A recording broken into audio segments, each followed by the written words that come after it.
కోసింగ్ మంది ఇంట్లో వంట చేసేవాళ్ళు చికెన్ బిర్యానీ ఎందుకు చేయరో తెలుసా? ఎందుకంటే ఇది చాలా కష్టమని వాళ్ళు అనుకుంటారు. అది నిజం కాదని మేము మీకు నిరూపిస్తాము. ముందుగా 100 గ్రాముల చికెన్ను పెరుగు, కొత్తిమీర, పుదీనా, వెల్లుల్లి, అల్లం, బిర్యానీ మసాలా, పసుపు, కారం మరియు ఉప్పుతో మెరినేట్ చేయండి.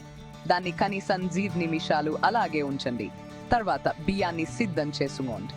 కొంచెం ఉప్పు మరియు తగినన్ని మసాలా దినుసులతో 70% ఉడికే వరకు ఉడికించండి.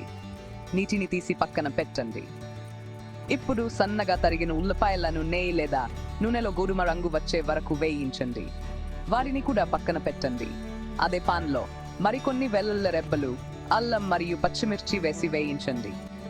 తరిగిన టమాటాలు వేసి మెత్తగా ఉడికించాలి.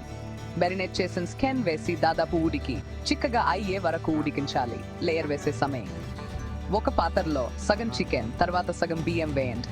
కొత్తిమీర, పుదీనా మరియు బిర్యానీ మసాలా చల్లుకోండి. లేయర్లను మండి అదే విధంగా వేయండి. పైన కుంకుపు కలిపిన పాలు పోయాలి. మూత బిగించి తక్కువ మంట మీద 20 నిమిషాలు ఉడికించాలి. వేయించిన ఉల్లిపాయలు, మరికొంత కొత్తిమీర మరియు పుదీనాతో అలంకరించండి. రైతా మరియు సలాడ్తో వేడివేడిగా సర్వ్ చేయండి. మీ ఇంట్లో తయారు చేసిన చికెన్ బిర్యానీని ఆస్వాదించండి. మీరు కూడా తయారు చేయి.